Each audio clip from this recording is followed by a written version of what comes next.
नमस्कार, मैं कोरिका दास। मैं मौजूद हूँ ग्राम सभा मोहम्मदपुर में, जहां मेरे साथ प्रधान प्रतिनिधि के रूप में सुनील कुमार जी मौजूद है। मैं इनसे जानना चाहूंगी कि अभी तक इन्होंने 3 सालों में अपने ग्राम सभा में क्या क्या विकास कार्यों का अंजाम दिए हैं और आने वाले 2 साल के लिए क्या रूपरेखा तैयार की है ताकि इस ग्राम सभा का काया पलट सके। सुनील जी, आपका हमारे चैनल में बहुत बहुत स्वागत है। बहुत बहुत धन्यवाद। आपने अभी तक 3 सालों में अपने ग्राम सभा में क्या क्या विकास कार्य का अंजाम दिए हैं?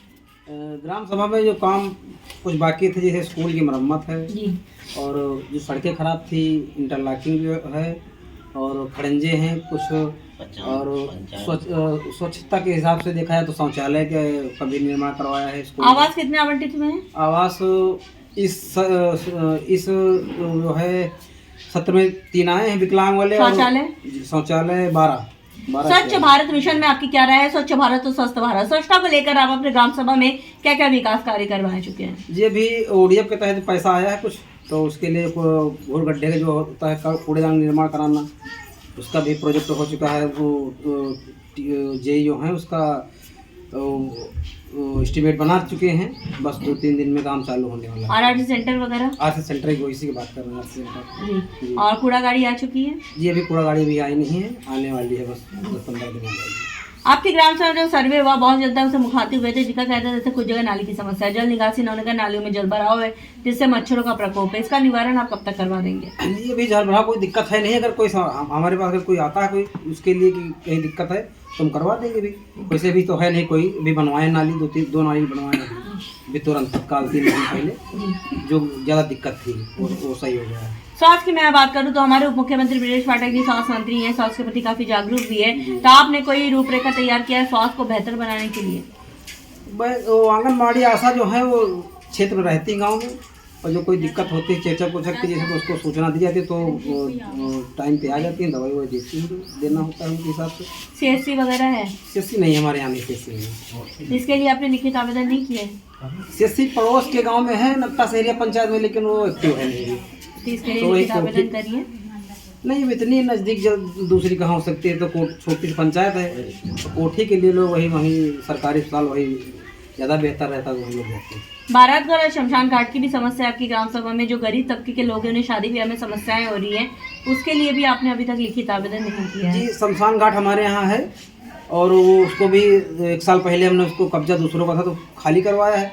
2 लोग उसमें शमशान घाट में रखे भी गए हैं, जो विवादित था, तो 2 लोग वहाँ रखे गए। पहले वहाँ कोई रखा नहीं जाता था, लेकिन अब सारे लोग वहीं रखते हैं। विवादित था वो, लेकिन उसको लेखपाल कह के वो खाली करा दिया। बारात घर तो नहीं है, बारात घर के लिए हमने किया है।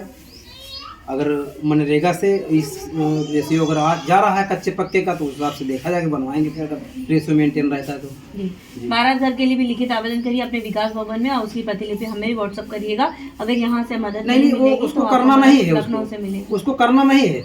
उसको जो हम ये ग्राम सभा में जो कच्चा काम होता है मनरेगा के तहत, मनरेगा का अगर रेशियो अगर बढ़ रहा है तो उस हिसाब से पंचायत बारात घर के लिए कर देंगे। उसके लिए कोई गवर्नमेंट कोई वो नहीं है, रोक नहीं लगाती है, उसको कराइए। अगर आप रेशियो मेंटेन करते हैं, कच्चा काम करवाते हैं ज़्यादा, मतलब मनरेगा के तहत, तो उसके तहत हो जाएगा। सरकार की 19 पैरामीटर आई हुई है आप लोगों के लिए, जैसे विद्यालयों का कायाकल्प, सचिवालय का निर्माण, आंगनबाड़ी केंद्र, सरकार की 19 बिंदुओं पर आप काम करते हैं? जी, शौचालय हमने प्राथमिक विद्यालय उसमें विकलांग वो है शौचालय, उसका करवाया है, और ये जनरल वाला ये भी बना हुआ है, टाइल्स लगवाए हैं इस समय, और प्लास्टर भी करवाए हैं। और आपका कोई ड्रीम प्रोजेक्ट, आपका सपना जो आप अपने ग्राम सभा के लिए करना चाहते हैं, जो किसी प्रधान ने नहीं किया, आप करना चाहते हैं? बारात घर तो मेरा पहला ड्रीम प्रोजेक्ट है। बारात घर अगर अगले सप्ताह, ये तो मार्च अप्रैल के बाद नया चालू होगा, उसमें सोचते हैं कि कुछ मनरेगा से काम कराएंगे, तो उसी के 40-60 के रेशियो से पक्का ये बारात घर बनवाएंगे। सरकार से आप किस तरह की मदद चाहते हैं? सरकार थोड़ा जो मनरेगा का जो पक्के काम पैसा है वो लेट आता है, जैसे 1-1 साल बाद आता है, तो उसके हिसाब से वेंडर लोग जो है वो सामान देने से दिक्कत करते हैं। कोटेदार लेखपाल कैसे आपकी ग्राम सभा में? कोटेदार ठीक है, जैसे हिसाब से ठीक काम करता है, जिस हिसाब से ही उसका काम चल रहा है बढ़िया, और लेखपाल का भी काम ठीक है। हमारे साथ प्रधान जी मौजूद है, जिनका साफ तौर पे कहना है कि उन्होंने अथक प्रयास किया ताकि इस ग्राम सभा को नंबर 1 ग्राम सभा बनाया जाए। जैसा कि इन्होंने साफ तौर पे कहा, इनका ड्रीम प्रोजेक्ट का सपना है इस ग्राम सभा में बारात घर बनाना, जिसके लिए लिखित आवेदन कर चुके हैं। इसकी प्रतिलिपि हम सरकार तक जरूर पहुंचाएंगे। जब हम ग्राम सभा में सर्वे किए थे, बहुत जनता हमसे मुखातिब हुए थे, जिनका कहना था कुछ जगह नाली की समस्या है, जिस पर हमने आपसे वादा किया था गाँव की कहानी प्रधान की जुबानी आप तक ले आएंगे, प्रधान की समस्याओं से भी आपको रूबरू कराएंगे ताकि आप इनको वक्त दें। इनके पास अभी लगभग 2 साल का वक्त है। जैसे जैसे बजट आएगा अपने ग्राम के विकास के लिए वैसे वैसे काम कराएंगे। और हमें उम्मीद भी है प्रधान जी आप ग्रामवासी की समस्याओं को इसी तरह न केवल सुनेंगे, उसका निवारण भी करते रहेंगे। जी जी। अब देखने वाली बात ये होगी कि इस ग्राम सभा को हम एक आदर्श ग्राम सभा के रूप में लखनऊ ले जाते हैं या नहीं। वीडियो जर्नलिस्ट संदीप प्रताप सिंह के साथ मैं कोनिका दास, आई न्यूज़ उत्तर प्रदेश, लखनऊ।